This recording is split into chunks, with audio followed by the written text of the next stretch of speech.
already know. So look, we're gonna begin. We're gonna kick it off now. I ask that everybody mute themselves for the time being. Um, Anybody that this is maybe their first time being here, I put my name and my number in the chat. It's jgreen@healthauthority.org. If you would like to be on the mailing list, please send me a request through that email and then I will add you. Um, Not as much as I would like for today, but we gonna make it do what it do. I appreciate everybody taking time out of their day to be on this call, and I greatly appreciate you, the guest speakers that we have. We have two great guest speakers. So the good thing about this is that those who are not able to watch right now or be able to participate can watch this later. It will be on our YouTube page, CSAC West, and I will also share it on our Facebook page. All right. Is there anybody here? Is this the first time at our meeting?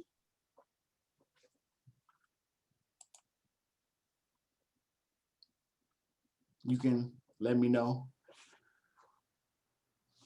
I know most of you, but some of you, this may be your first time. You can raise your hand by using the chat. Carrie, welcome. So I want to just give a brief overview of CSAC and what it is. So the Community Support Advisory Council was started maybe about 12 years ago. It was designed to provide resources and to empower those returning home from prison. All right. One of the things that we were able to do before COVID hit was to actually go into the prison, okay, and talk to the men, work with the men, primarily in Sheridan Correctional Facility. And also I was working with young men out at Cook County Jail, okay? Talking about ways or just having a mindset when coming out of what you're gonna do, what's gonna be your purpose, how you're gonna tackle the adversity that you're gonna go through. Right now, we are getting men coming home from prison from the west side, south side, north side, reaching out. If you have individuals who you may need me to write to, I'm open for that. I've also been working with men on their resumes. I was doing people's resumes while they were locked up just to give them encouragement and then building a rapport with them for when they come home. So many of the people on this call today provide services. And those services are some of the things that I like to talk to the men about while they're incarcerated. And then when they come home, we like to talk to them about that as well. So Westside Health Authority is the organization that I work for, and we have a contract with the Illinois Department of Corrections to provide this service. We work with all different types of organizations throughout the city and the state of Illinois. A lot of these partners are on this call. If you have an organization or if you have some things that you would like to share, or if you'd like to be a guest speaker, or if you have someone who could be an inspirational speaker, we would love to have them come, or I'd love to have you come and join and talk. So this usually would be at our home base, which would be at Above and Beyond Family Recovery Center.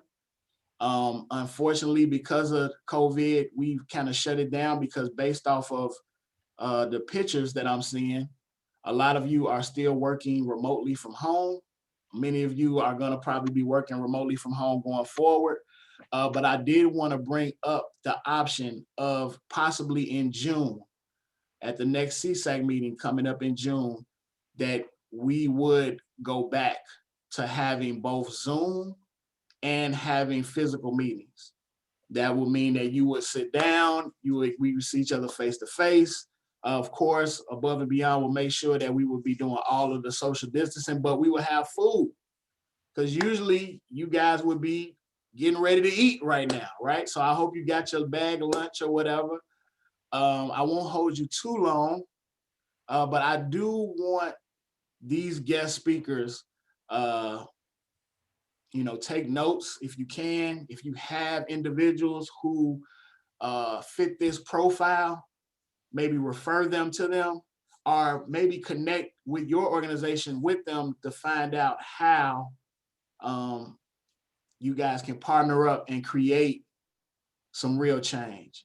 So the goal of CSAC is not just for us to come together and just talk, but it's for us to kind of solve problems and issues. You know, our city and our country, you know, we're going through a lot right now. And we've been going through this for years. We've been going through this before I was born, before any of you were born on this call. And the question is when are those changes going to really happen? Now, this isn't really the forum for that, so I'll just leave it at that. But those questions need to be answered. You know, we live in a state where we're in a pandemic, but we still, you know, as Black and brown people in the community, we're trying to be safe.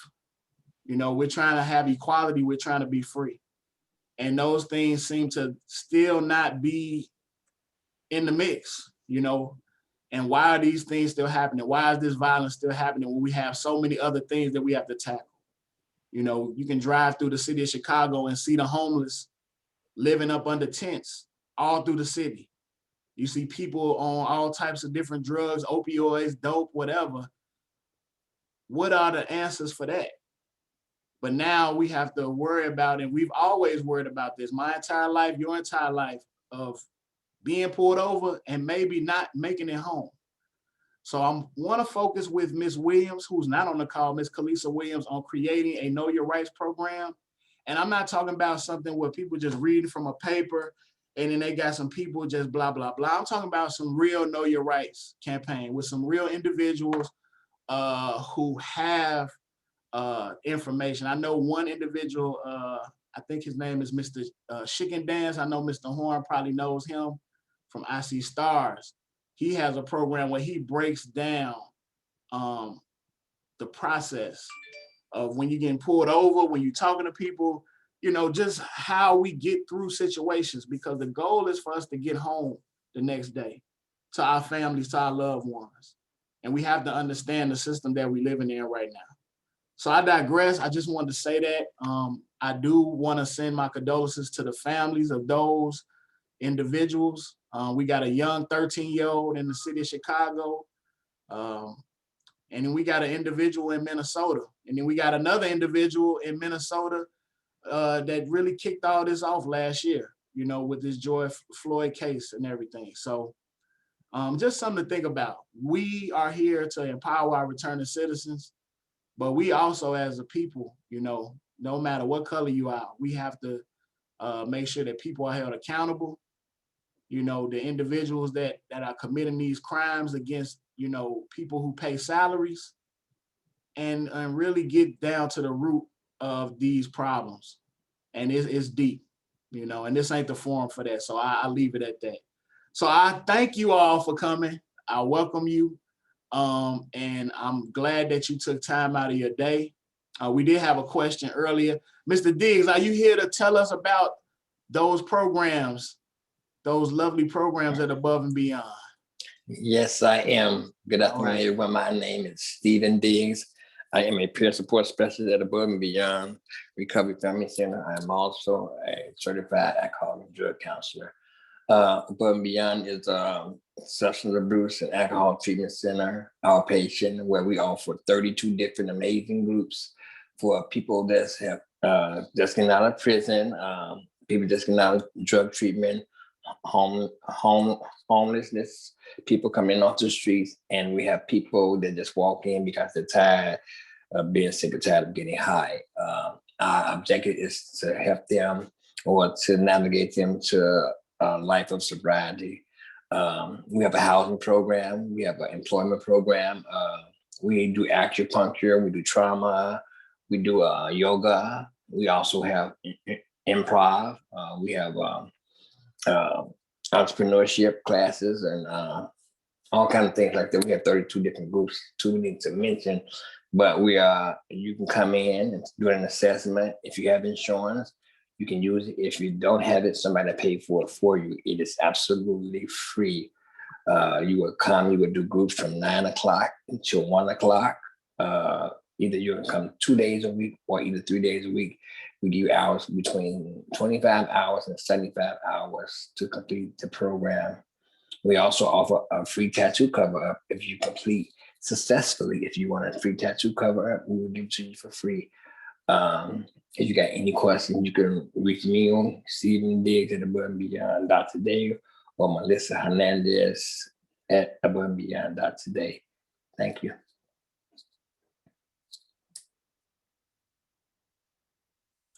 Yeah, did you talk about the soup kitchen?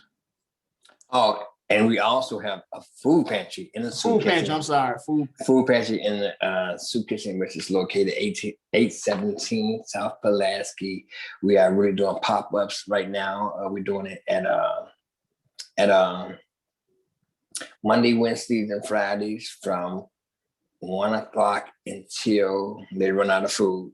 So we do that 3 times a week. We're going to be open 5 days a week. Pretty soon, where we'll be feeding the neighborhood, we'll give them soup, and we'll be giving them food to take home. That's 817 South Pulaski, and that is ran by Miss Melissa Hernandez.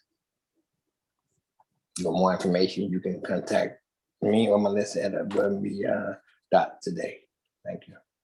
All right. And anybody that has aspirations of, you can just go in there.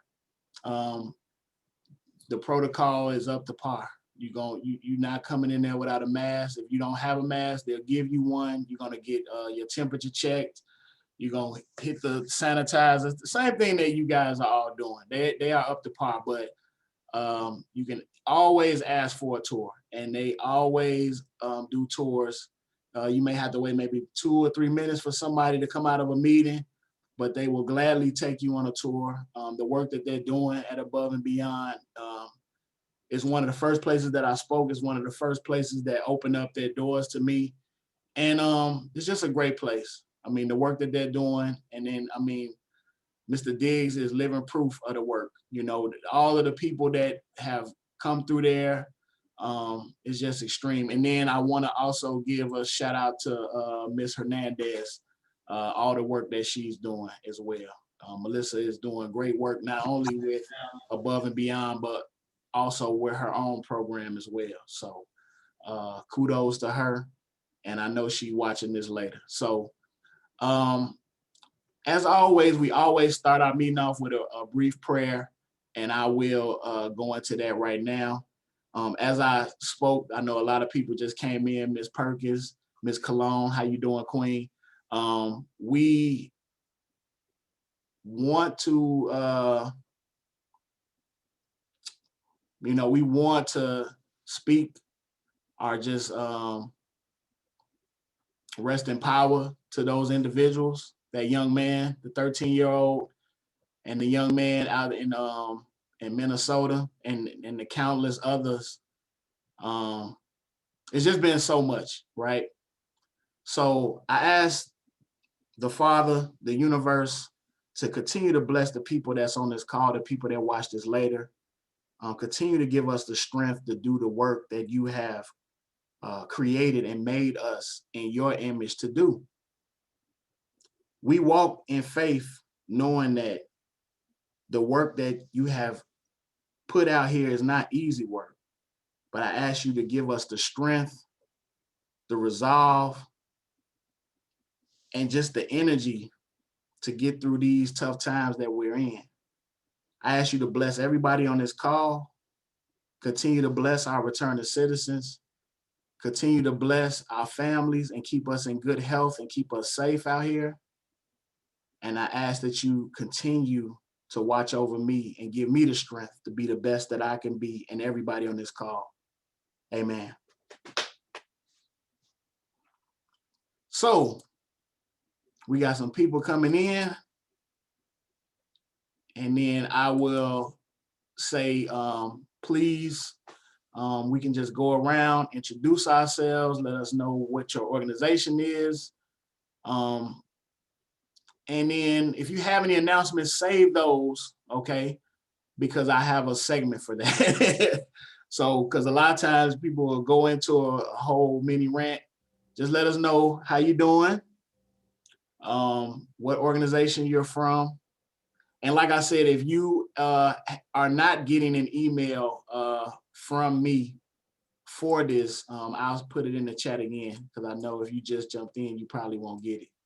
So I'll put it in the chat again, and just send me an email, and then I will definitely I will add you to the email blast. I send out information on a lot of different things that are going on, right? So if you have things that are going on, if you want to present your organization to let people know what's going on, you know, as they say, the doors to the church is open, so to speak. But again, I'm glad to see everybody on the call. Again, my name is Joseph Green. I am the reentry outreach coordinator for CSAC West, Westside Health Authority, and I will pass it to Ms. Johnson.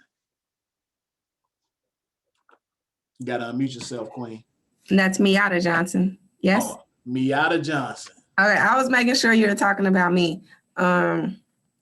I work for TASK. I work for the FIT program within TASK, which is Females in Transition. I assist women that are on parole from Logan, find resources, mainly getting their ID, their birth certificate, social security card, health insurance, assist with finding employment and housing, and on the great chances that we get supplies like clothing and stuff like that, we assist with that as well.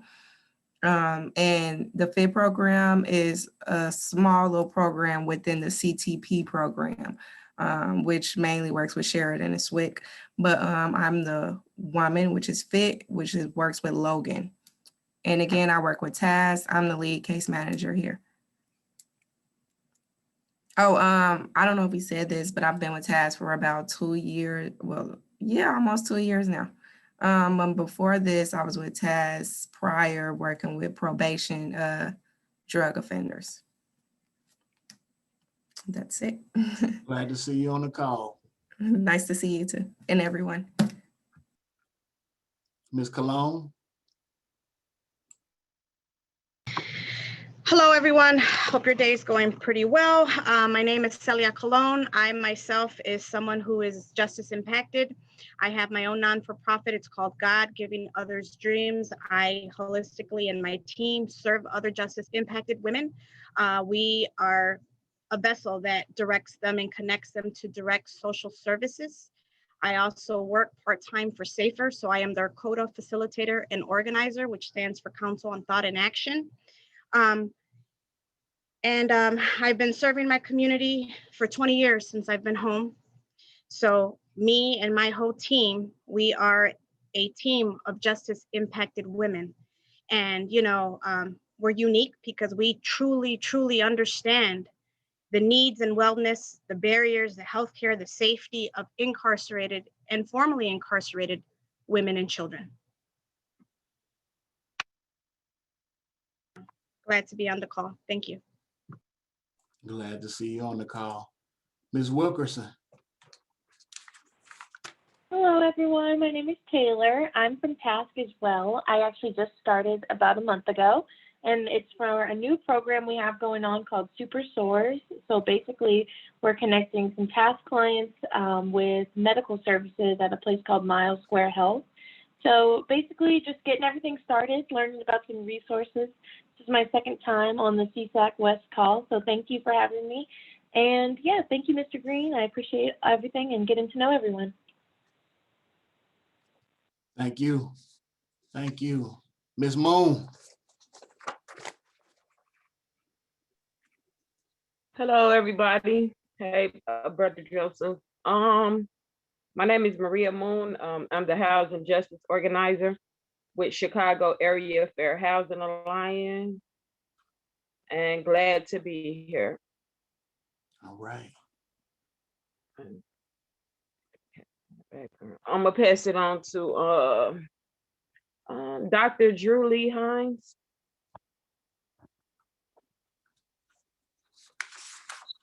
Everybody hear me? Yes, sir. Hey, how you doing? So, name is Drew Hines. I am the program director for Greencorps Chicago, and I will be presenting our green infrastructure training, workforce development training in the next couple of minutes. Welcome, everybody. I'm glad to be on the call. Ms. Martin.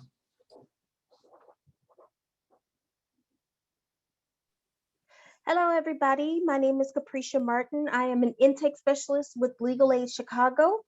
So I help out specifically here at an office at Westside Health Authority to get people through our process and try to get them some at least legal help or legal advice.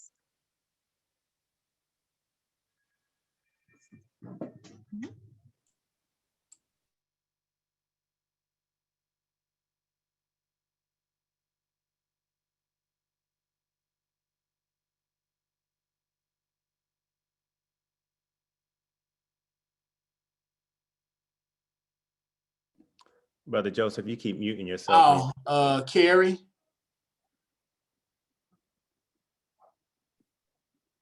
Yes, hi, I'm Carrie Inoue. I work with the Catholic Charities, and this is my first time on this call, so thank you for allowing me to attend and participate.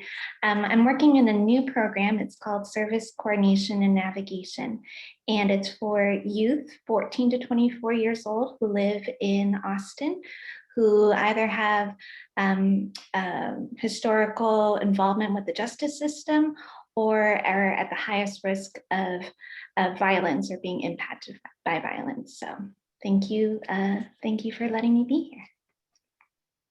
Thank you for being here. We appreciate it. Ms. Edwards. Good morning. Is this still good afternoon, everyone? My name is Elise Edwards. I am a community organizer here in West Humboldt Park. I'm working on several things, Juneteenth planning right now, and a bill hopefully to change and eradicate the way in which we do our arrest for those in narcotics or, caught with narcotics. But anyway, I am very grateful to be here. I look forward to learning with what everyone here is involved in. Mr. Walker. Good afternoon, everyone. My name is, again, Robert Walker. I work with an agency called Ignite, formerly known as Teen Living Programs. We provide services for teens and young adults between the ages of 14 to 26 years of age who are currently experiencing unstable housing or homelessness in the city of Chicago. Okay. Mr. Wade. Hello, everyone. My name is Michael Wade. I am the recruitment manager for Sunshine Enterprises, which is an organization that focuses on entrepreneurship. We offer a 12-week program that focuses on anything from the business management to the cash flow management of your business, ensuring that the foundation of the business is strong enough so that way they can scale up from there, and in turn bringing in more household income into our under-resourced communities. Thank you again. Brother Joseph, I always appreciate being on these calls. So nice meeting everyone. I seen Melissa Odell on here, but I think she might have left out. Is she still on here, Miss Odell? Okay, Miss Perkins. I think she said she has background noise and will not be able. Oh, okay. I'm trying to multitask. Now, Miss Lewis. Hi, good morning, everyone. I bring you greetings from the Blue Door Neighborhood Center, which is Blue Cross and Blue Shield's first ever community-based center. We have 3 locations, one in South Lawndale, one in Morgan Park, and one in Pullman. And I'm particularly the one in Morgan Park, but I work with all of them. And I'm super excited to be on the call today, see some familiar faces. And what we do is we provide the community with resources and health education and wellness classes that maybe some of those populations may not even know about or can afford or use. So yeah, thank you. Thank you. Now it says Revolutionary Workshop, but I know it says something else before, but you have the floor. Hello, everyone. It's really loud here. My name is Brittany Gunn. I work with Revolution Workshop as the program coordinator. We are a workforce development program that helps low-income South and West Siders get into the construction field. And I am excited to hear what Dr. Lee Hines has to say today. All right. And they have a great program. A couple of our guys from Sheridan went through the program. We need to get some more over there. I'm working on that. And welcome. Jennifer. Hey y'all, happy Friday. Hopefully you can see me and hear me. I'm Jennifer Smith, director at the Encompassing Center. If you guys don't know, the Encompassing Center is a result of a tax referendum for North Lawndale, East and West Garfield Park, and near Westside. So those 4 communities are paying for free mental health services. So if you guys didn't know that, please spread the word. We do outpatient substance use. We are partnered with Rush to do psychiatric services. We have emergency food on site, and we do anything under the sun, counseling or case management related. So family therapy, individual, specialized groups, and also couples therapy. So it doesn't have to be community. It could be you all, if you're residents or whoever needs the services. So everything is free and we do not have a wait list. So definitely I'll put my connections and stuff in the chat. And if you guys want to chat after or later in the week, next week, I am so open to hear. So thanks, guys. Thank you. So I think I got everybody, right? Okay, I did get everybody. So this is the time when we talk about announcements, anything that's going on. Of course, for those of you who are not on the email blast, you haven't been getting a lot of the information. But once I put you on the email blast, I always send out a link to this video, right?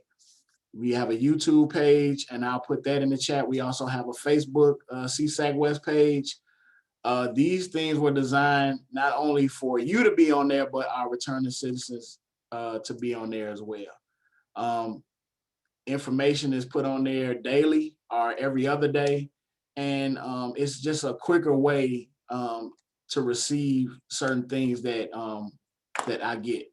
Because a lot of times when I send out the email blast, it does take a long time to piece all that stuff together and then send it all out, but it's got to be done. So but I do try to send it out also individually on that page. So it's a private group.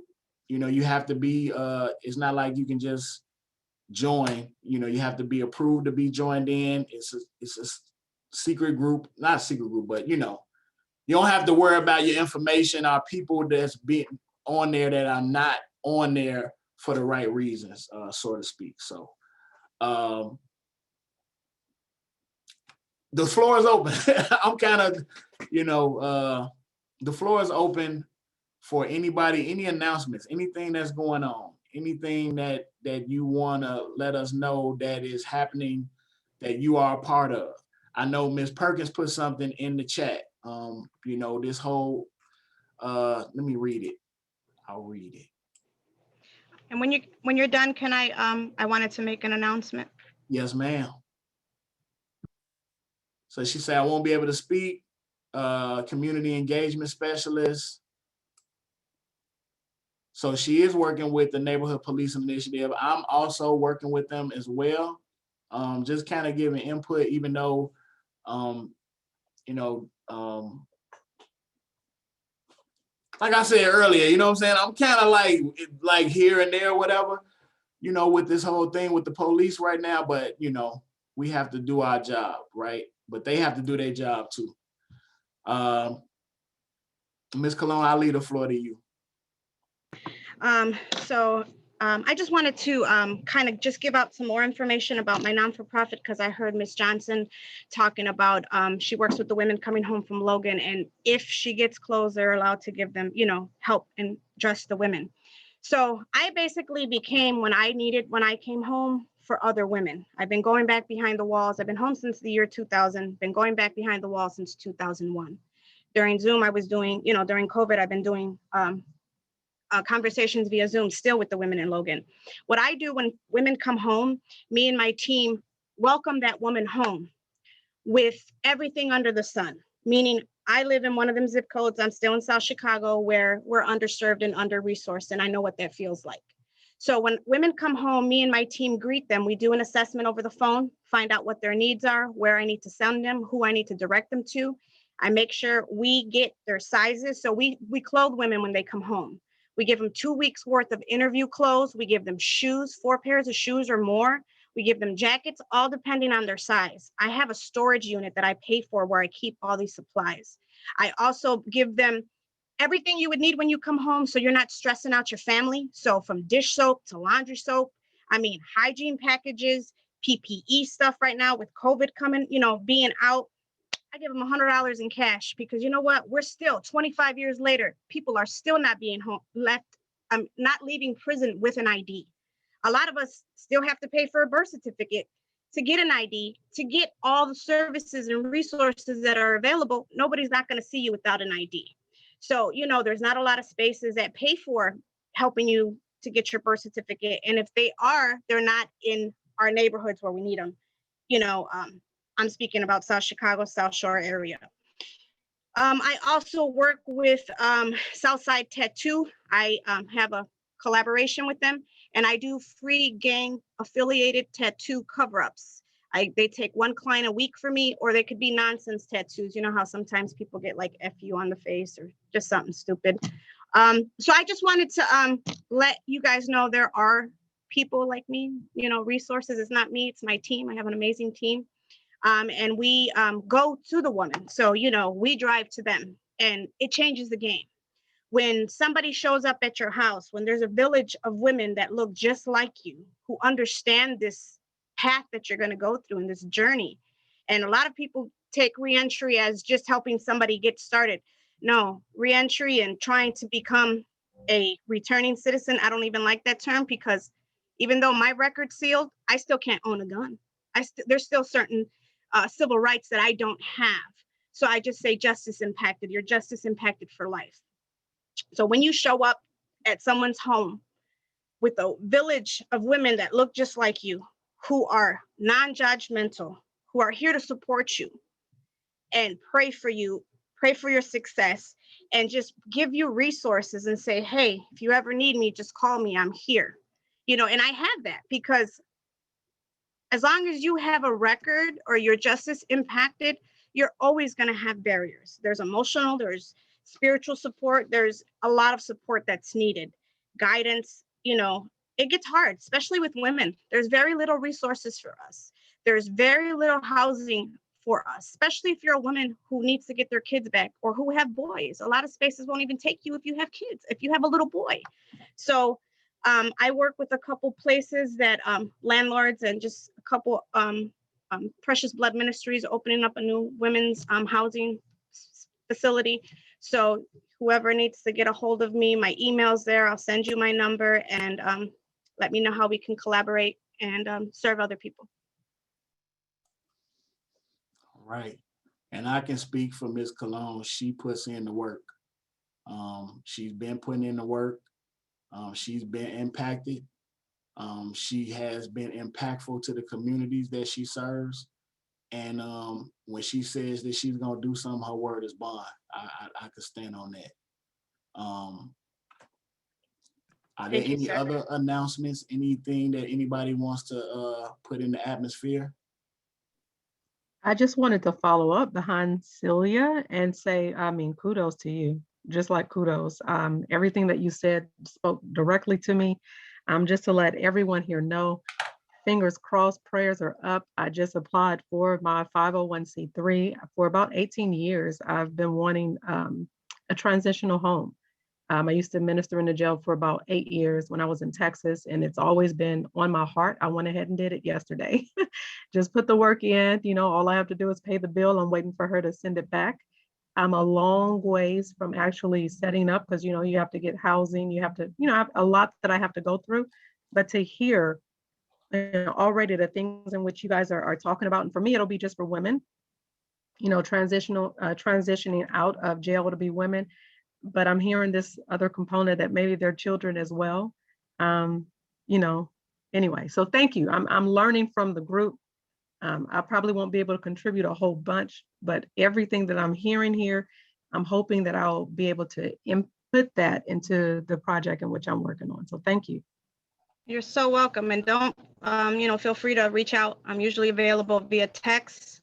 For anyone, I'm always on a lot of Zoom meetings, but if you text me, I will get back to you. See, this is the purpose of the Community Support Advisory Council. It's not just to talk about the resources. It is for you guys to connect services. It is to connect and find out how you guys can work together, so that the goal is to empower our people, to empower our community. So how you do that is that you connect with people that are on the same page, right? It's not just about coming here, it's about maybe connecting later on. So when I see you in public, it's like, oh, you guys are doing this or you doing that. Or now you started your transitional home. And now, you know, those things are being outworking. You know, this is the purpose of this, for you guys to connect with each other. So I appreciate everybody sharing. If you have more, the floor is open. I would like to let everyone know that we are in a process of our recruitment process for our June cohort. And so if you have anybody that you're working with between the ages 18 to 39 and they have interest in the construction field, please let them know. We are very background friendly. So if there's anybody who you know would be a good fit or looking to really make a transition into their lives and their careers, we're here. And one of Aiden Rodriguez graduated not last year, the year before last. He was the last individual that I knew personally that came up out of their program. He wanted to make that change. He's working, making great money right now. Purpose is everything. And when a man and a woman finds their purpose, then they can accomplish great feats. And the background won't stop you once you start getting that full head of steam and you start seeing those small goals turning to big goals. Purpose is everything. So I know that the program works. They help you get back and forth. They work with you on every little detail. They also help you with job placement as well. So, and they also are making products that they're selling now. So they have products that people have actually created in these cohorts that they're actually selling. You know what I'm saying? So I put their new flyer in the last email that I sent out, but it'll be in the next email as well. And if you know individuals who just have that desire to create or build, I think it's a great opportunity for someone. And man or woman, it does not matter. You know what I'm saying? Send them. Is there anybody else that would like to share anything before I get to our guest speakers? Any announcements? I know Mr. Hart is on the call. You didn't get to introduce yourself, sir. Go ahead and introduce yourself, brother.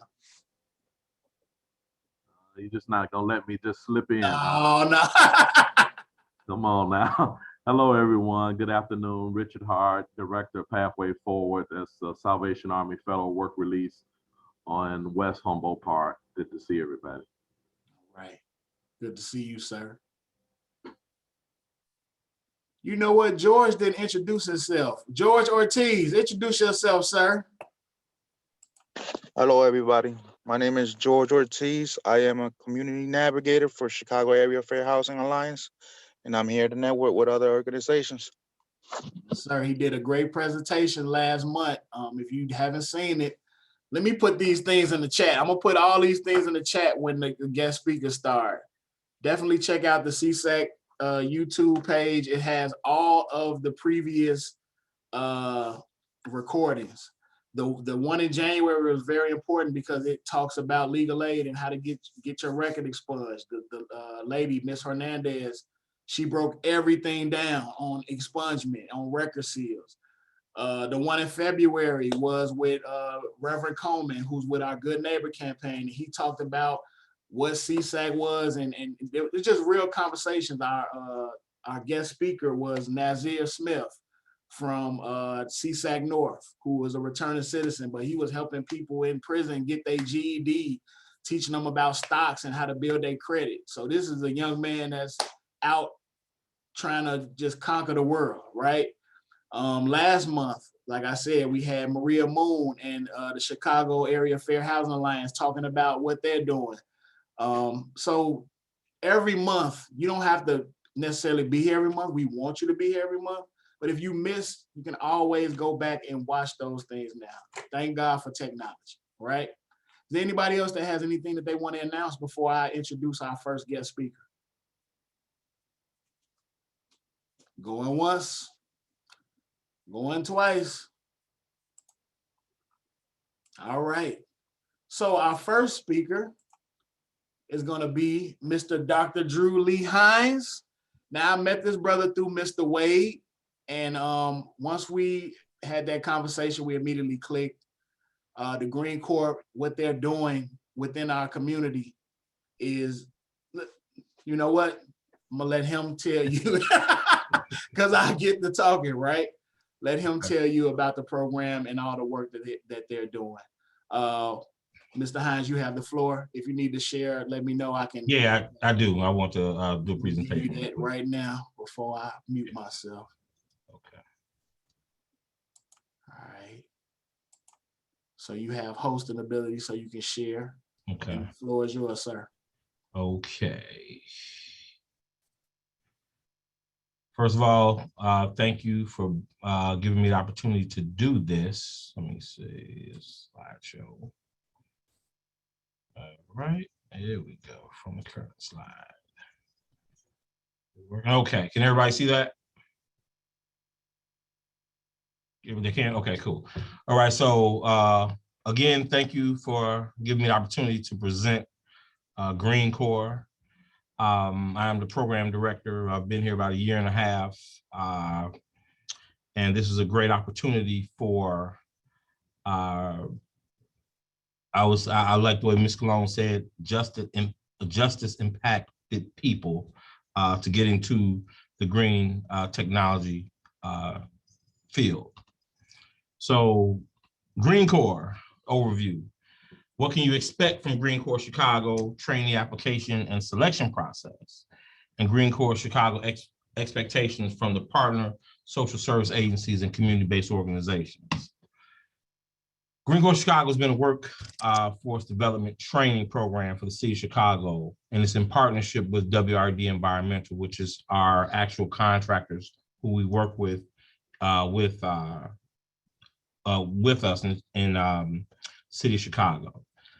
It was launched in 1994 under the Richard M. Daley administration.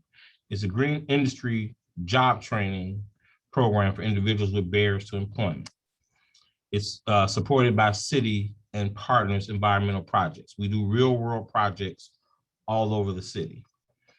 And Signature staff is actually the organization or the company who employees are trainees.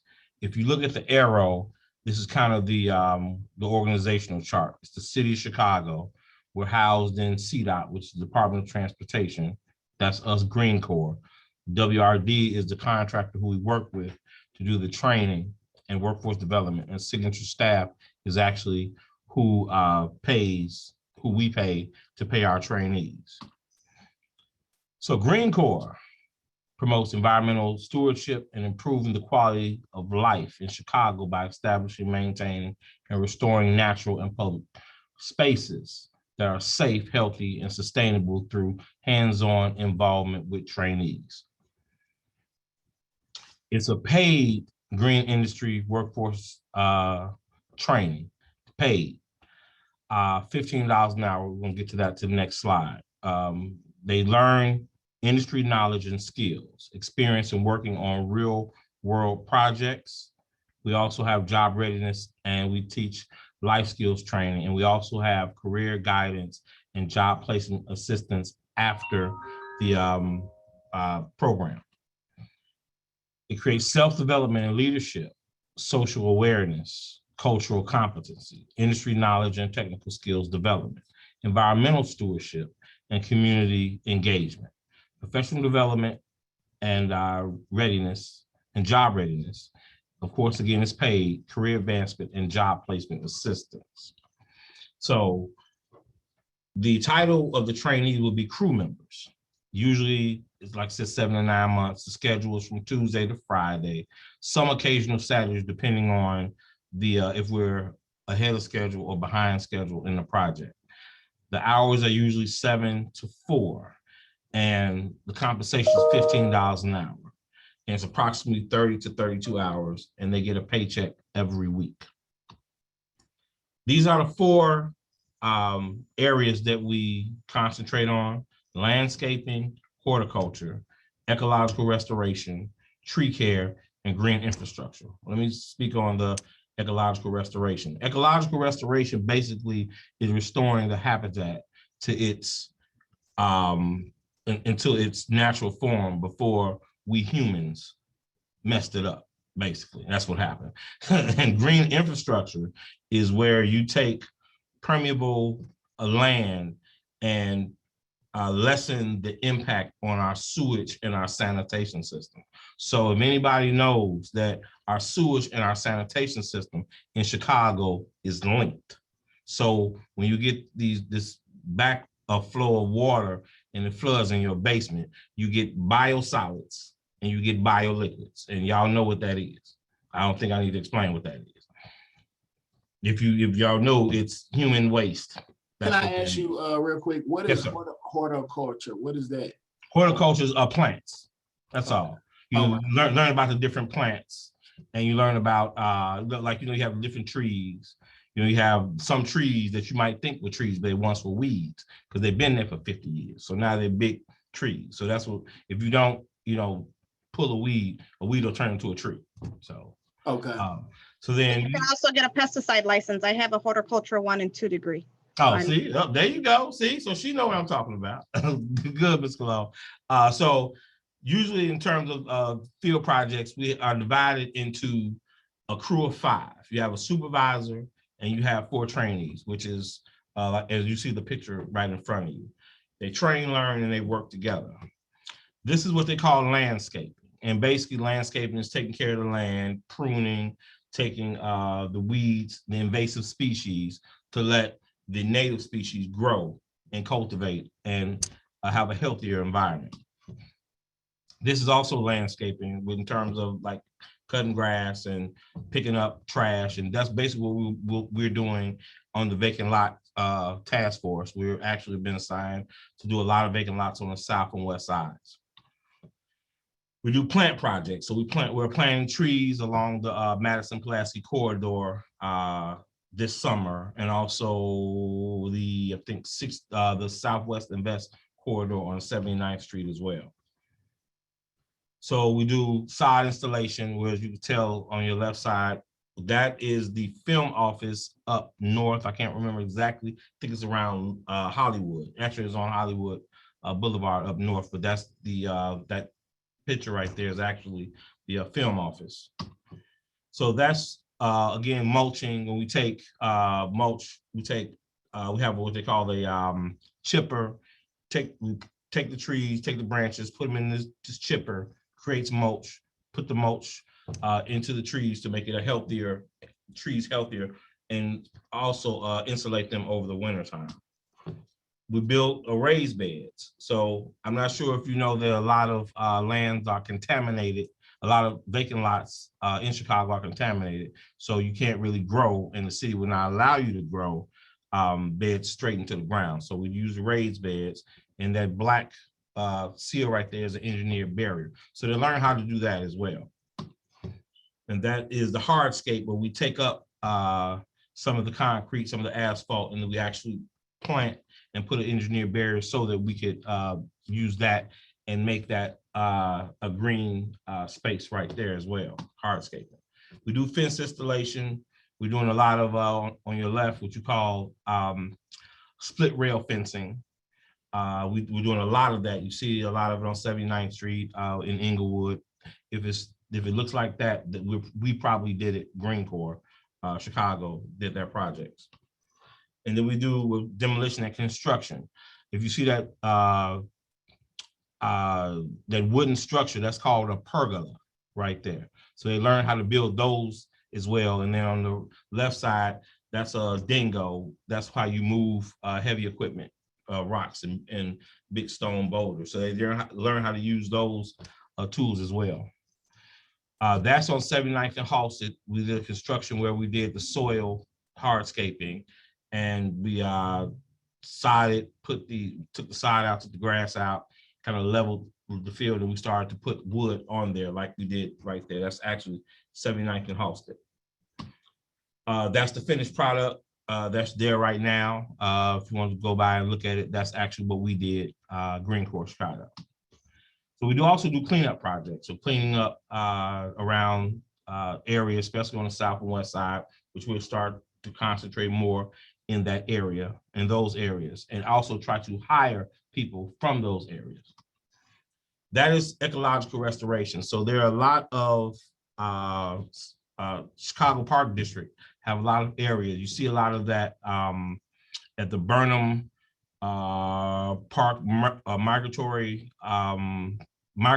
pathway from 39th Street to 51st on the east side of Lakeshore Drive. So it's behind the path, the bike path. So what we do is we come in and we pick the invasive species. Sometimes we do what you call control burns. We take them, put them in the chipper, and use those for mulch. So we don't throw away anything. We always take what the earth has given us and we repurpose it, whether it's for mulch or whether it's for firewood or things of that nature. So herbicides, and as I was talking about herbicides and pesticides, getting that and applying herbicides to help with invasive species is a particular license that can actually, that's where the moneymaker is. So in landscaping, they sometimes have that, but in ecological restoration, herbicide and HAZWOPER licenses are what gets you to that next level where you can really make medium to a middle to professional wages in this industry. So the natural spaces, if you look at your upper right, you'll see where they're doing a brush pile burn, where we prune the trees, put them in a pile on a not so windy day, and we burn them. And we take those ashes and spread them out that way. And then you see it in the pictures, we're doing a herbicide of some of the invasive species. This is actually a controlled burn. We do this at our facility where I'm at now, CCGT, Chicago Center for Green Technology, 445 North Sacramento. So we actually did that about 2 years ago. That's what you call a controlled burn. And that is also a certification that you get that can allow you to go and work in ecological restoration. It's another prescribed burn as well. So we also teach the proper way to use a chainsaw and small engine,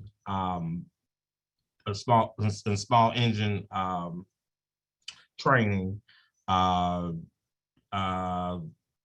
With chainsaws, we use brush cutters, we use trimmers. So it's about 5 or 6 different small engines that they're trained on to actually use properly so they can use it out in the field. That is a chipper, that big machine there. We take the dead leaves, put them in, chip them, and that chipper goes into the back pile. We use those for mulch. That is what we do. We also cut trees down depending on the space. So they learn how to do tree care and like cut the dead trees, and so the other trees can actually grow properly. That's another picture there. So there are many different trails. We work on the Cook County Forest Preserve all over, Dan Ryan Woods, Sweet Woods, Caldwell, the different trails around Chicago, and we maintain the trails. Sometimes we put wood chips back on the trails. We prune the trails, make sure the trails are safe for the public to use.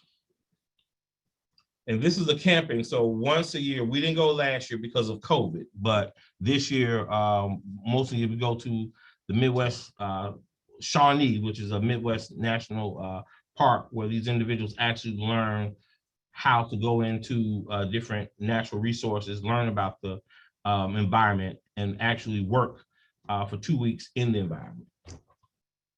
camping. So it's a real world experience. And it's like Shawnee National Forest.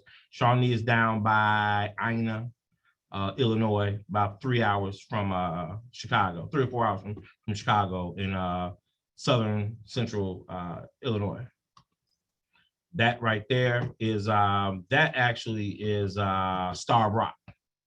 So we actually work at Star Rock too. So if you are designated and you've been doing really good over the course of the last couple of months, they'll take a couple of people to cruise down there and actually work with the National Forest Park Service to go and actually do real world projects with the National Park Service. That's our classroom. We have been kind of doing social distance COVID protocols with classrooms. So we're not like, you know, kind of bunched up like that anymore. We usually are kind of spaced out and a lot of classroom training is done outside because of COVID protocols now. But hopefully we'll be transitioning back to CCGT soon after hopefully the COVID people start getting vaccinated and the rates start going down. So they have homework and they have tests, but they're not hard. I mean, you really only need a 5th or 6th level to actually pass on our tests. And we're background friendly, and we don't need, you don't need a GED. So this is one of the very few industries that you don't need a high school diploma. All you need to do is really be able to, you know, be willing to learn and instruct. These are some of the heavy hitting licenses and certifications that will definitely guarantee you a job in this industry. First aid, CPR, Illinois pesticide license. We have 10-hour OSHA general safety training. We have the 40-hour HAZWOPER, Midwest Ecological Prescribed Burn crew member training, which we talked about. Now the HAZWOPER is important because HAZWOPER, like I said, a lot of vacant lots and land in Chicago have contaminants on them. And in order for you to even work on these lots, you have to have a HAZWOPER license or HAZWOPER certification. The city won't let you do anything unless you have one of those certifications to work. So because you know the city is very people are very litigious nowadays. So the city doesn't want to get sued. So you definitely want to make sure you have that certification on there. We do volunteer days. I think we do maybe 2 weeks worth of volunteering. We have industry professionals come in, sharpen their skills. We have a lot of individuals who have graduated from Greencorps with backgrounds who have gone on to work for Friends of the Forest, to work for Chicago Park District, to work for Cook County Forest Preserve right now. And I mean, people have been impacted highly. I mean, they've done 15, 20 years and have come back and actually working in these industries. They're making some really decent money. So this is a game changer. Let me also say this. Last year, 39%, in 2019, 39% of green jobs went unfilled.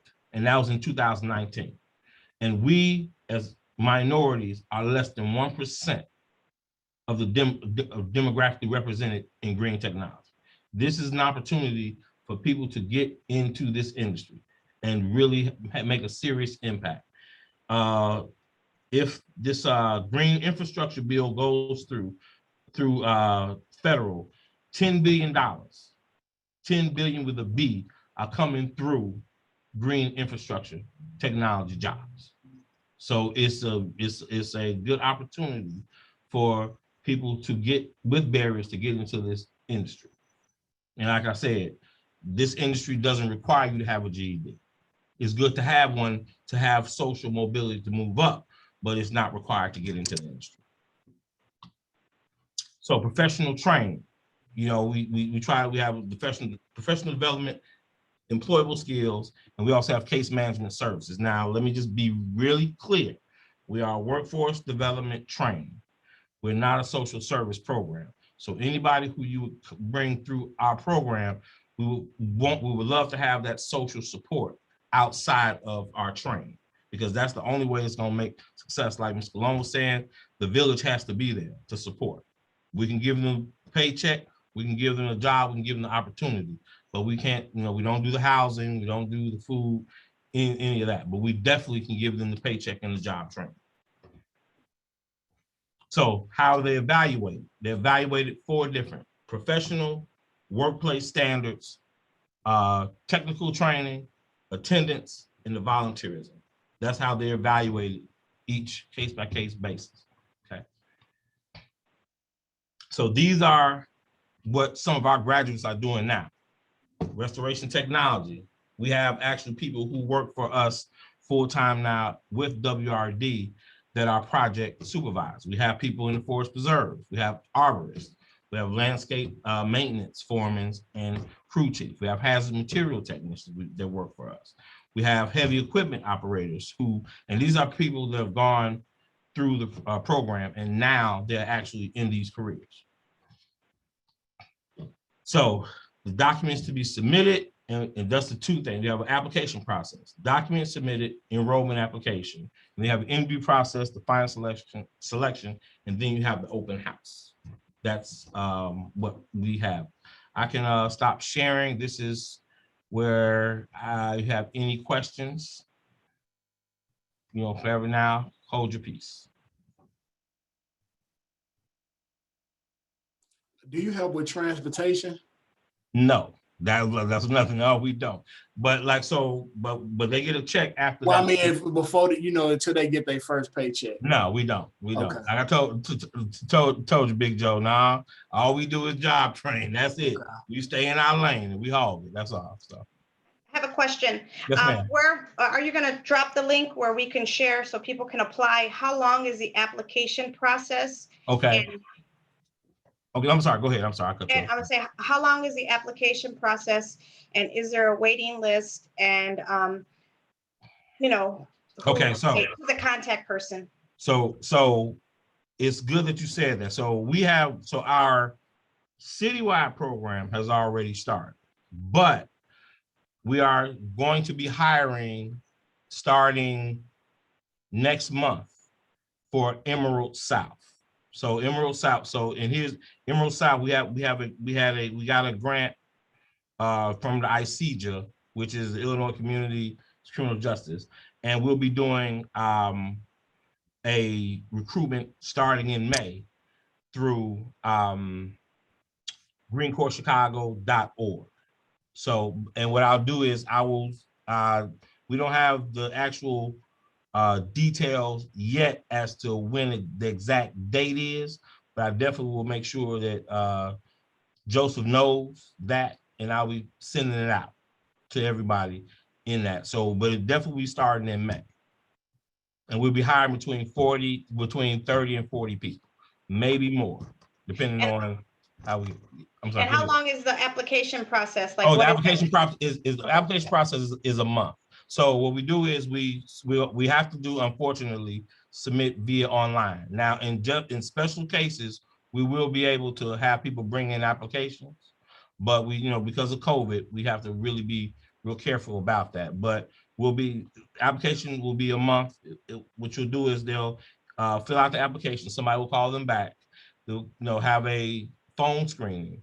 Then we'll actually have to have, like you were talking about, the ID. We have to have Social Security. The birth certificate can be, I think, substituted. I think they just have to have an ID in either birth certificate or Social Security card. So, and that's it. Mm-hmm. Can I ask one other question? Yes. So for like justice, because I deal with people that are justice impacted coming home from treatment cells, jails, and prisons, right? So with some of them, they have no work experience or, they're on parole or on probation. Is that an issue? The only thing so now parole, and now that could be different because they have various sites that they go to.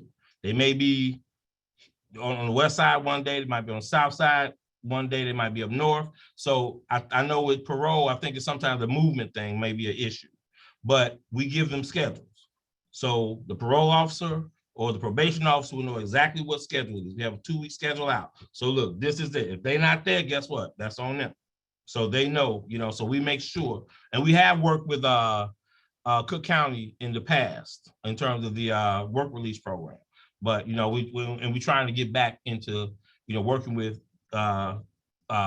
agencies like that and agencies like you as well. So.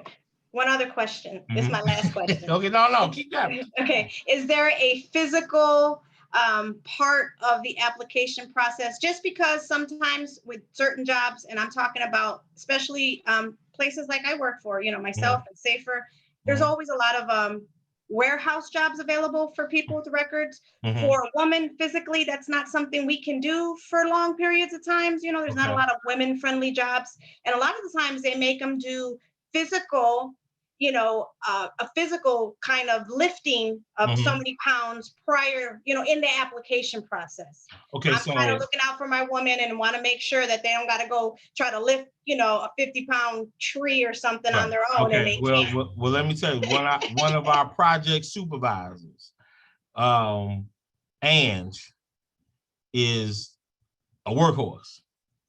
And I mean a workhorse. She outworked the men sometimes.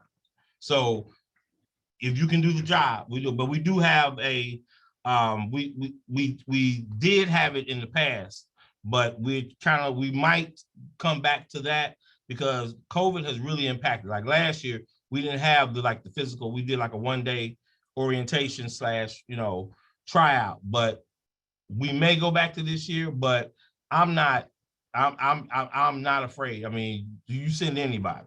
You know, we got, you know, trust me. And yeah, so however, I mean, you can have a 90-pound woman that can outdo a 200-pound man. So that makes, you know, it doesn't matter. Just send the people who you think that will can qualify for the position. So anybody else? Any other questions? Going once, going twice. Hey, Mr. Hines, that was an excellent presentation. Thank you. I think that you're gonna see some people coming that way. I mean, you guys are already getting people. I think the work it speaks for itself. But now just getting the word out, letting a lot more people know, hey, this program does exist. There's a level of responsibility, but I think that there's opportunity for growth. Right. And, you know, as you showed, you know,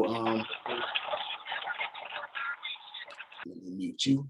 As you've shown, you know what I'm saying, it works. And that's the great thing. And another thing too, I'm a psychologist by trade, but working in environment and working outdoors is actually therapeutic as well.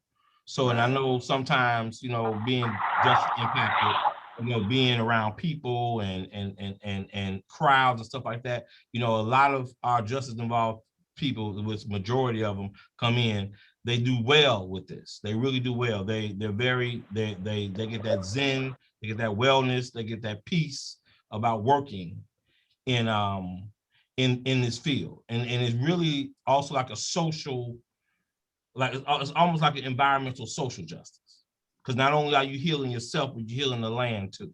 So definitely, because, and everybody knows, if you don't believe in climate change, just look on the news from time to time.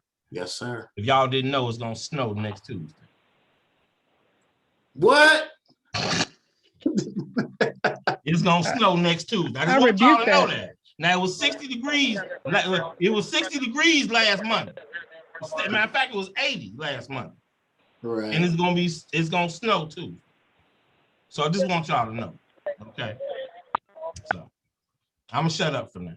So 312, you keep unmuting yourself. Do you have a question? I do have a question. That's why I keep trying to unmute it, but you guys keep muting me. So here's my question for the gentleman who actually, the one who just presented. Yes, sir. You made the statement that you're working with Cook County. In what capacity? Are we working? No. I said we used to work with Cook County. We don't anymore. Okay, so we used to. Yeah, used to. So but I'm trying to. I'm sorry. Go ahead. Sorry. No, go ahead. We're trying to reestablish those relationships because we're trying to get back into. We're doing more community work now versus doing like Cook County and Park Service. We're doing more community work. So I want to get definitely people from the communities involved.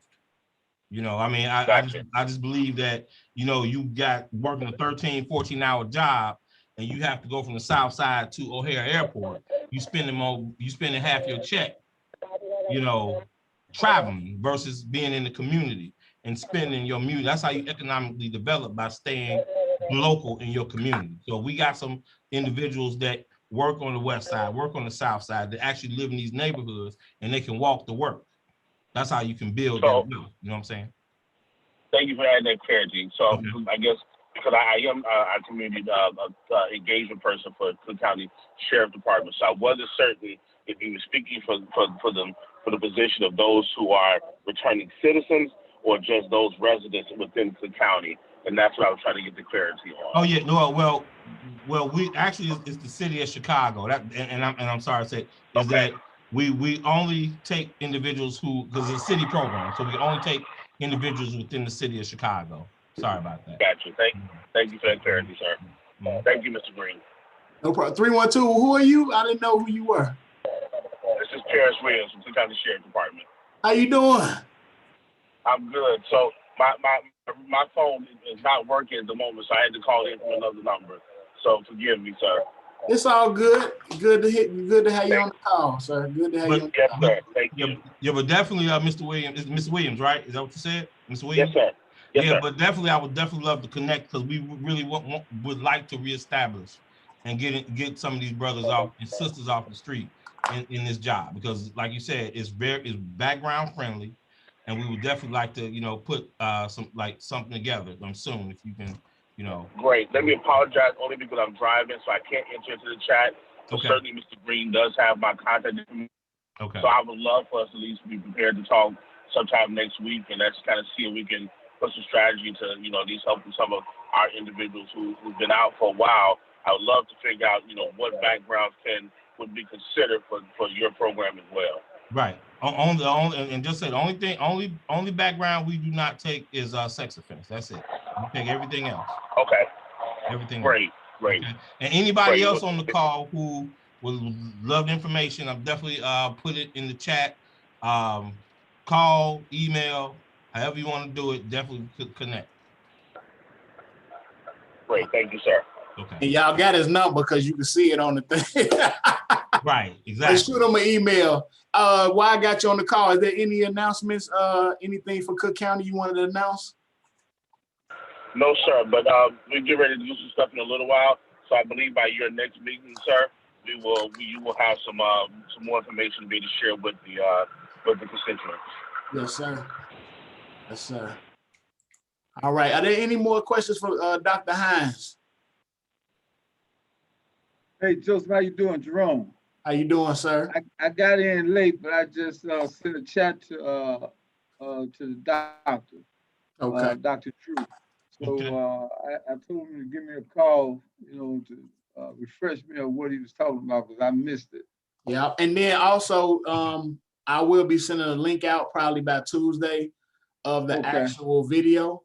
It was a very good presentation. He broke everything down, exactly everything that they do. But you guys definitely should connect, because you definitely want to get that message over to the north side at CSAC North as well. Okay. And I can also connect you with Mr. Howard Lindsay from CSAC South as well. Okay. And get that message out there. You know, because the Community Support Advisory Council is north side, south side. I'm the west side. Well, we're the west side, but we're all connected. We're just trying to share these resources and make sure that we empower the people. That's the whole goal of this. That's the whole purpose of it. Well, you gonna say something, Mr. Yeah, I'll be on vacation come Monday. I won't be back in until the 26th. Okay. So I mean, he can reach out. Can he reach out to Charles? Yeah. Reach out to Nasir? He can reach out to Charles or Nasir. Okay. I'll connect you. I'll connect you with them. All right. Good enough. All right. You got your hand raised, Ms. Edwards. Go ahead. I'm sorry. Yes, I'm trying to be proper here. I may have missed this, but I still want to ask. I heard Mr. Hines talk about, you know, we just do the training piece.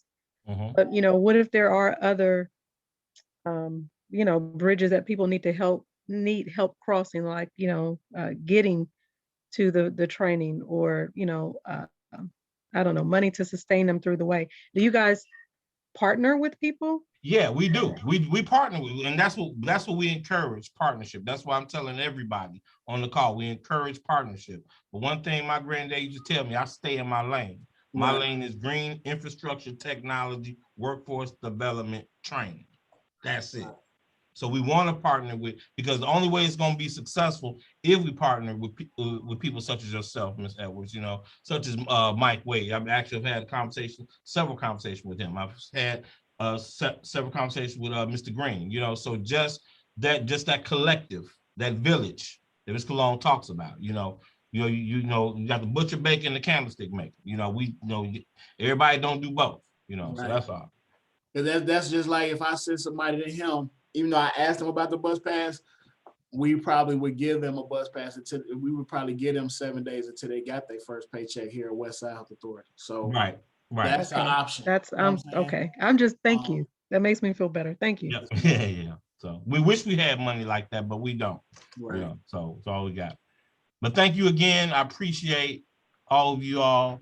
Thank you for welcoming me. I will definitely try to make these every month if I can. If I can't, definitely I will connect with Joseph to make sure that I am aware of what's going on as well. So just to let you guys know. And we are expanding as we move forward. We are expanding a lot this year, and then hopefully next year even more. So give the opportunity. Hey, Joseph, have you met Mark, our other worker here? No, sir. Yeah, well, okay. Well, Mark is our Lindsay. Okay. All right. So. Okay. All right. Yeah. Oh, you know what I did meet Mark? I didn't meet him I know who you're talking about. He knew Lindsay. Yeah, right. Okay. All right. So he doing all that. All that. Okay. So yeah, reach out to them. Shoot me his email. Do me a favor. Shoot me his email when you get a chance. All right, I will soon we close. All right. So the next guest speaker I want to introduce, this gentleman, know what I'm saying, is part of my alma mater, whatever you want to, I can't pronounce it, excuse me. I come from this, right? I come from icstars. And icstars is a great program. It literally changed my life. I've never been to prison, but I'm not a saint at all. I sit here knowing that I've done some wrongs. I've done a lot of rights. We're not perfect as human beings. But icstars matured me. And back in 2014, into 2015, I decided that I would go through this program so I could change my life. So my brother actually was in like one of the early cycles, and he kept telling me, man, you need to go, you need to go, you need to go. And I wouldn't listen because I got to pay rent. I got to keep the lights on. I can't get into a program and, just change my life like that. But then I found out, and he's going to get to that, but I wanted to make sure that that the reason why I sit here today is not just because of George Salter and Roger Eman and Westside Health Authority, but because of Sandy Castro and my ability to be a sponge and to learn, to be humble. You know what I'm saying? It's a great program. It's not for everybody. It's tough. It's demanding. But when a person leaves up out of their program, they will be 100% better than they were when they left out. It taught me to not focus on what I couldn't do, but to hone in on what I can do and make that better. And being able to coordinate, being able to talk, being able to empower, encourage people is one of my gifts that God gave me. He gave me a lot of gifts, right? But this is one of the gifts that he gave me. And I learned to work smarter, not harder. I learned to multitask. I learned to be able to talk to people who were not like me. All of that goes into it. And he's going to get into it, but I can really, I can talk about icstars. Keep on going, man. Keep on going, brother. It's a great program. And it really did change my life. It really did change my life.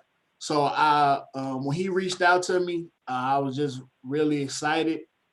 And I just want to introduce this gentleman, Mr. Eric Horn, let him kind of break down what the program is about.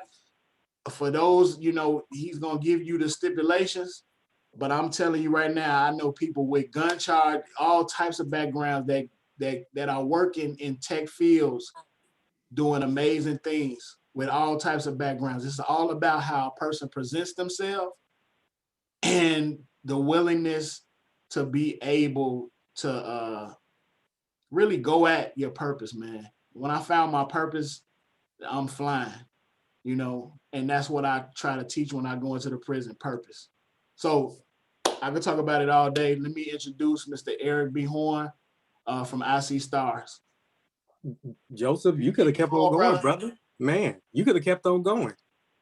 You could have kept on going. You're doing a great job. I was like, let me just sit back and be on cruise control while this brother does all of this, But definitely, Joseph, definitely appreciate it.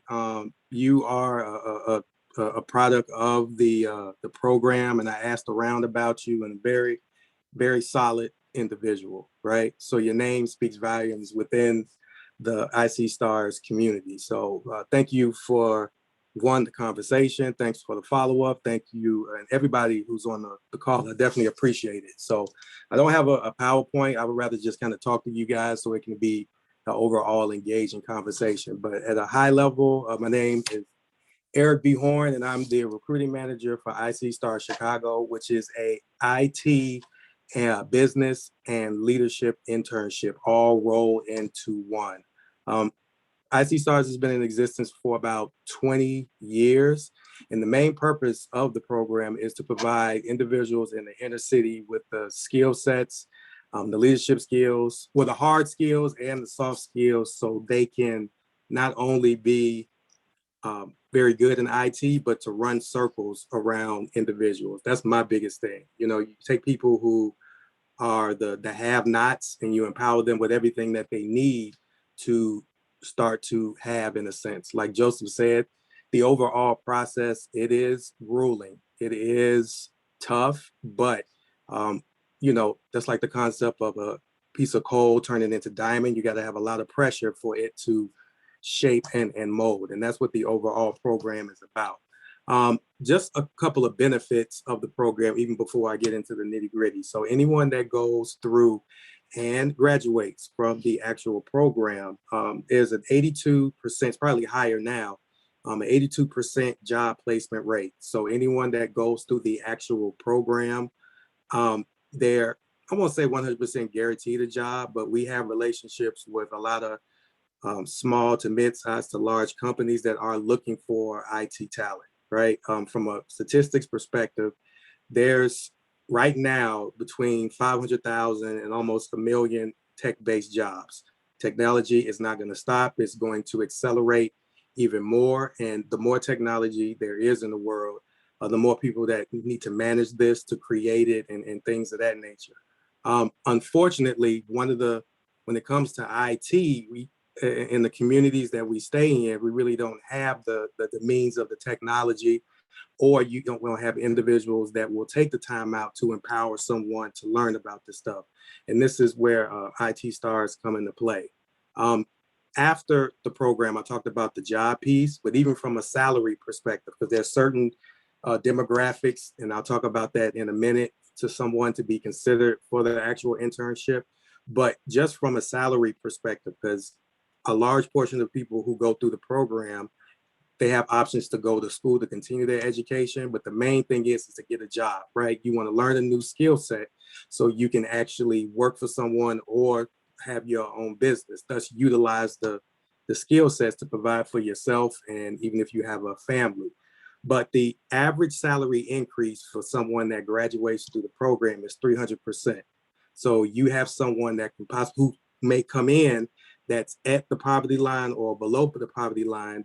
They go through the program, they graduate, and then they get a job making $40,000, $50,000, $60,000, $70,000, which is a huge economic shift for someone who may have not been exposed to that type of money in the first place. But that's where not only the hardcore technical skills come into play, we're all about transformation also. That's the main gist of the organization, to transform someone, but we use the vehicle of information technology to help.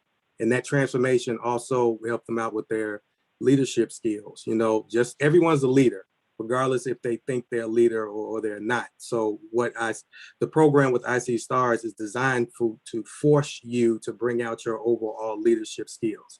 And that's something that I've seen firsthand, just talking to the interns, where they've gone from the beginning and they may not have a high level of confidence, or based where they've come from, they may carry a lot of shame, a lot of guilt, or just a lot of stress based off of what they're in. And seeing that overall turnaround and seeing that overall transition is worth much more than money, in a sense, because you're taking someone and empowering them to be greater than they ever thought they was. And the best thing about it is it's not only the transformation that they will have personally, but also the transformation that they will have with the other people around them, with the overall community and things of that nature. I mean, Joseph is a prime example. You know, as soon as he said that he comes from icstars, you already know Joseph and his overall, you know, repertoire and just how he is as a stand-up individual, right? Now, I know he had that before icstars, but the program helped bring that out of them, which is key. So let me talk a little bit about the actual internship. Now, as a whole, the overall program cycle is a 2-year cycle. Now, it's broken up into 2 parts. The first part is the actual internship. Now, this internship is for 4 months. This is where we will have the actual hardcore IT training, the leadership training, and the business training. We pack a lot, within that overall 4 months. But after the 4 months and you graduate, you become what we call a resident. And a resident, that's more of the wraparound services, in a sense, because we have a full-time case manager. We like to call her the Tondalea. We like to call her the barrier buster, where if you have a problem through the overall cycle, she will find an overall solution. I mean, it's amazing some of the things that she can help with. We've seen her help with housing, with food, with clothing. I'm pretty sure she's probably helping someone out at this given moment. But the case manager, she is designed for her to be there to help you so you can continue to stay the course and stay with the overall program. Because even though you get into the program, life gets in the way. I mean, we're still in the midst of a pandemic, so it's life getting in the way times 10. So we have the case manager there to help out with those problems so they can focus on what they're trying to do.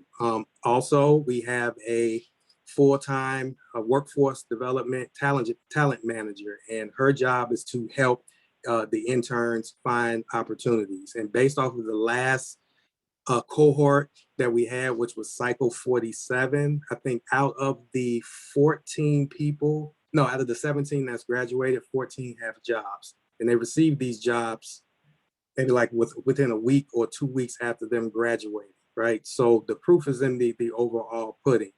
But when you're a resident, you don't necessarily have to be dedicated to the actual training. Once again, these are overall wraparound services to make sure that you continue to stay the course, because 4 months is good for the initial part of the transformation. But what's even more important after those first 4 months is after that, you know, how do they manage the time management skills? How do they manage getting up every day, working for a job? How do they manage the resources that they've never had before? So we make sure that we not keep them in an incubator, but we still have those overall services throughout the main course of them being resident.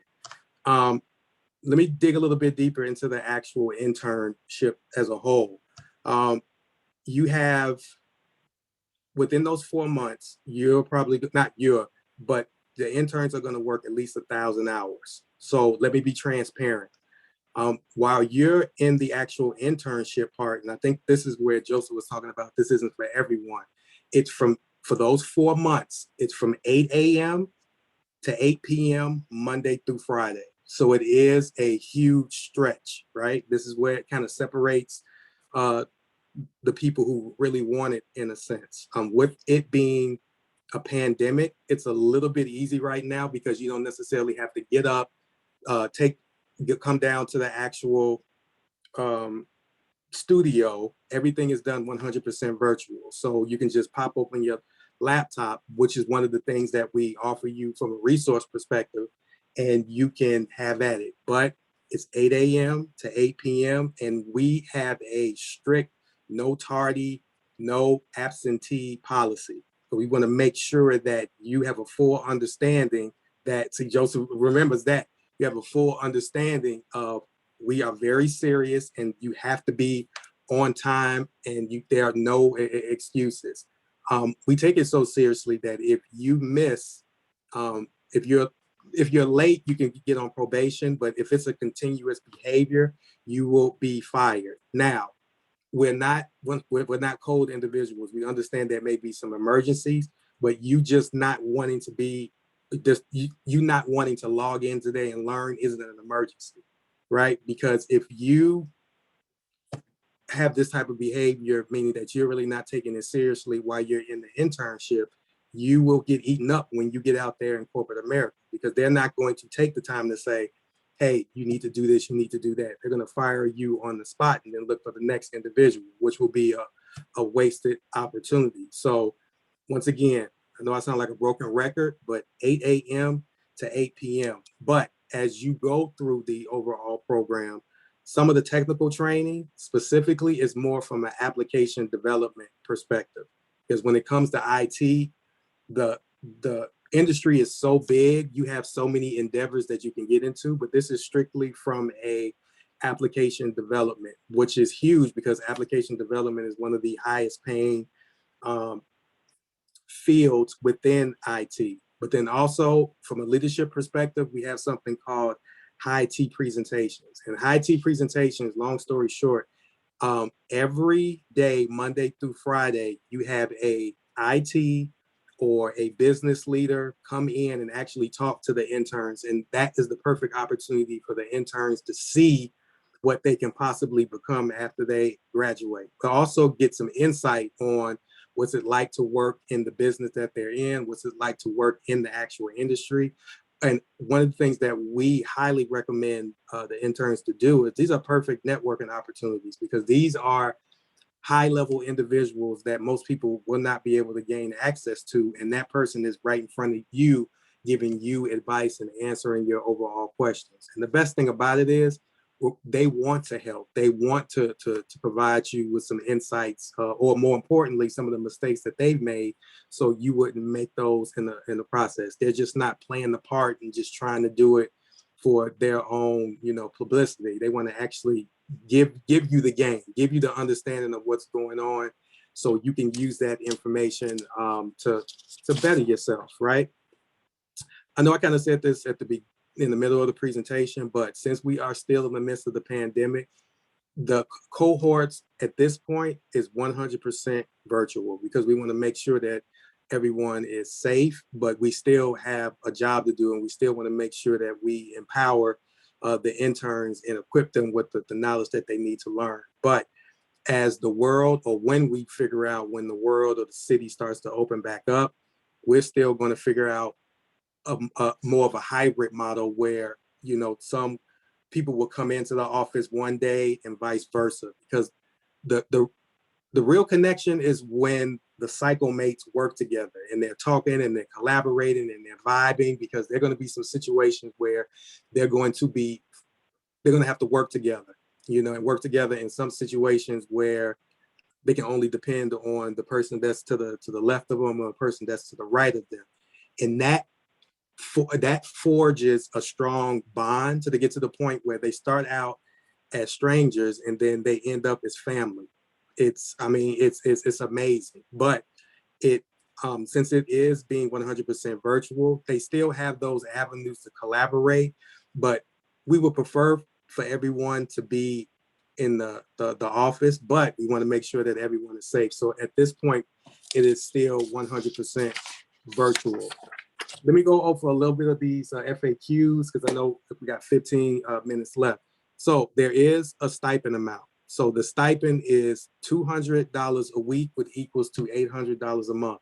Some people, $200 a week is nothing because they have bills and they have other things to attend to. But we want to be very transparent on what we are issuing out throughout the course of the internship. Now, let me be very clear.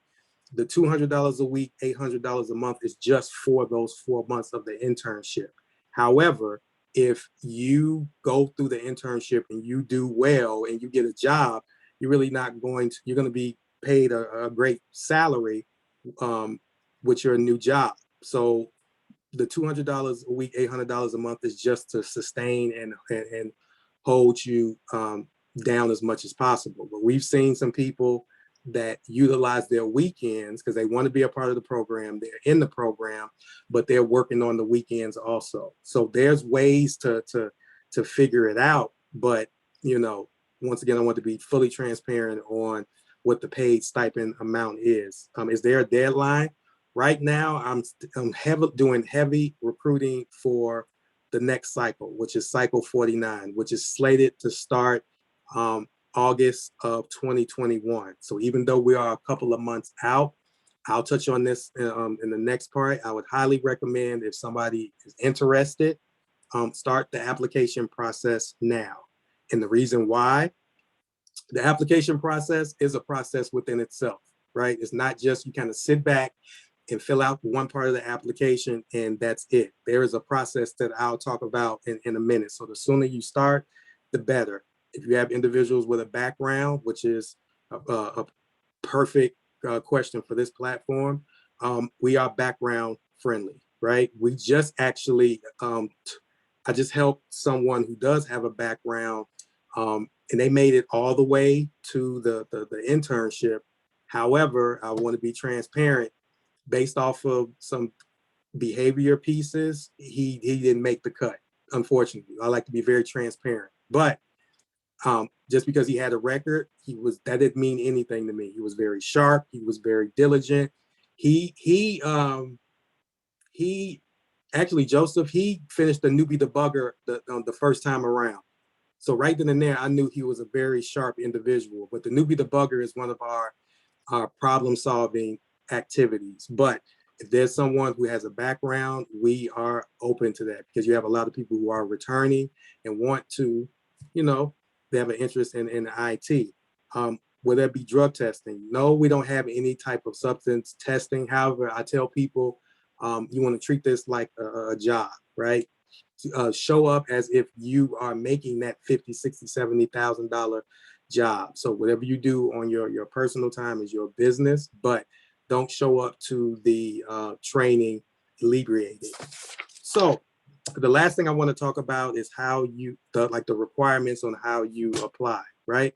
So first and foremost, you have to demonstrate a financial need. Once again, this opportunity is geared towards people who are at the poverty line or maybe even below the poverty line, because we want to give the have-nots an opportunity to thrive just like the individuals who do have the resources right now.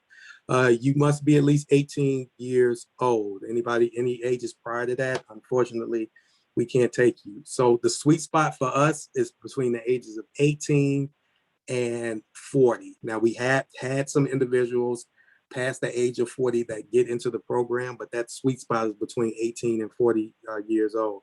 You need to have at least 6 months of full-time work experience, and that full-time work experience doesn't have to be at one job. Someone can have 2 months here, 3 months there, and 1 month there, but as long as it equals up to 6 months of full-time work experience, you're good to go. You must have either a high school diploma or a GED. That's our benchmark. We've taken some people who've had some college, but our sweet spot, once again, is the high school diploma and GED range.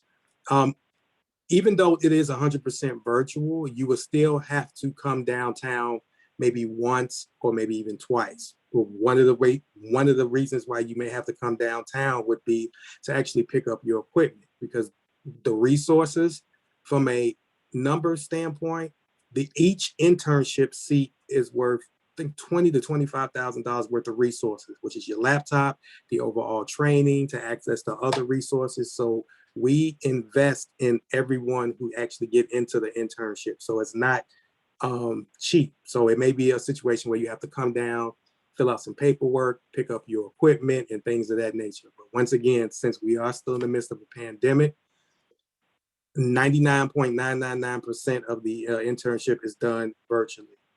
Must be able to attend Monday through Friday, 8 a.m. to 8 p.m. I can't stress that enough. You definitely have to be available during those 12 hours, Monday through Friday. Now, we do take breaks, right? So you're not just pushing through those 12 hours consistently. There are breaks because we don't want to drive people crazy, but you have to be available for the majority of that time. Once again, that no on time, no absence rule. We are very, very, very strict on that because we're teaching time management at the highest capacity.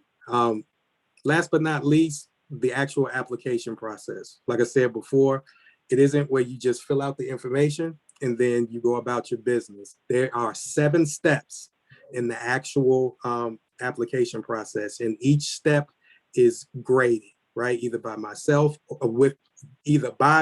or someone else on the recruiting team. So every step throughout the process, it is graded, and it's not an easy process to get into because the actual application process is a preview of what you will endure once you actually get into the program. That's all I have. Appreciate that, Joseph, because I'll probably go on a tangent. Anybody have any questions, comments, concerns, all that good stuff? As he said, it's not for everybody, right? But I've seen guys with backgrounds go through it just with me. My brother has a background, not to put his business out there. He was in like the 3rd or 4th cycle. I was in cycle 33. The benefit of being able to sit and have tea in front of CEOs every single day is extremely empowering. CEOs, people with businesses, the goal is for leaders in communities throughout the city, right? But tech leads the way with that. So I used to do back-end development and I used to do some front-end development, but I was more of, I can't even think of the word. I used to check the work. I used to quality assurance. I was doing a lot of quality assurance and I was doing a lot of program management, right? Delegating the team because you're gonna work on a project together, right? And you're gonna create a project within that time, and you're gonna go to all these different places. The only thing, they got it good now because all you got. But it would suck to sit at home for 8 hours on a laptop all day. That's the only thing. Yeah. We would walk everywhere. We would walk all the way downtown. Now, I had some money, right? So I would park my car right across the street in this expensive hotel parking lot because I didn't want to catch the bus every single day, and I came in late. You build a bond with those individuals, right? And it's a great way to just become a great person. Men, women, it doesn't matter your nationality. It doesn't matter who you are. They've expanded. They're in Ohio. Wait, aren't they going to be in Arizona? Are they in Arizona? Well, we're of course Chicago and Milwaukee, and we're like the Ohio piece. I think they're still working on that, but I mean, Sandy, she's super ambitious, so she want to get to the point where she got icstars throughout the United States because the program works. Yeah, the process works. So we're in the process of expanding forward. But if you have anybody, I put my email in the chat. Even if you have follow-up conversations, please shoot me an email. We can jump on another Zoom. It's just I want to get this out to people because this is a very empowering opportunity because most people think that this is too good to be true. And those are the individuals that need to know about this program, to know that even though they've probably gone through some hardships, this is a program that can help. Everybody in the staff is breaded to help. We want to help. It's just getting the people through the doors, and then we can do what we can do. So the youth, because at Westside Health Authority, we have a youth innovation center where they're actually coding right now, right? So this is an opportunity for kids in our communities who maybe never thought oh, I could build a website. Like once I built a website, like, and I was just doing those things, it's a puzzle. And you'll find out that many people like solving puzzles, right? I'm not a puzzle solver, right? I could do it for a little bit, but I think my passion is what I'm doing right now, right? But I know so many people who have great positions within this field, and I think it's just a great opportunity. You may not have questions now, but you may have questions later. Yeah, that's fine. The horn, reach out to me. It's a life changer. But the people that you graduate, well, not graduate, I don't want to say graduate, but the people you pass over with, they become family. I'm going to see one of my brothers when I leave off work today. So you become family with those people. You learn a lot.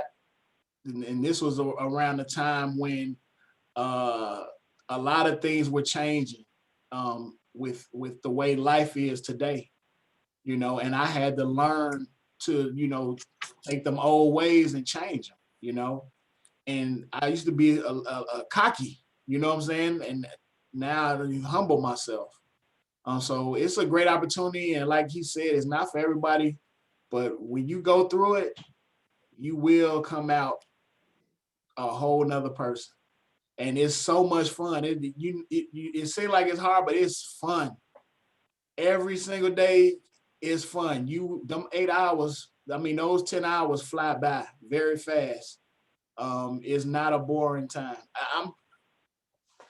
It's kind of messed up that they got to sit in the computer all day, but I'm pretty sure Sandy, I know they got something worked out for. But you learn about yourself. You learn about who you are.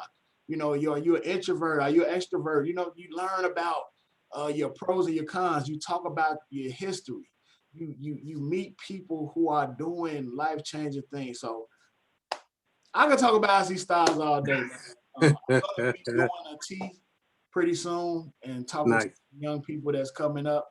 And that's an honor in itself to even go back to your alma mater and be able to speak about what you're doing now and legacy and things like that. So it'll be a privilege to do that. But I want to thank you for taking time out of your day to do this. And I want to thank everybody that's on this call for taking time out. I always say I wanted to shut off at 1:30 and it never happens.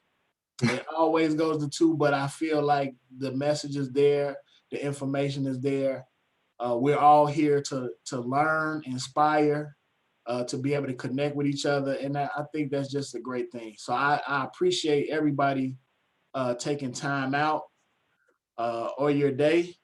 Our next meeting will be on May 21st.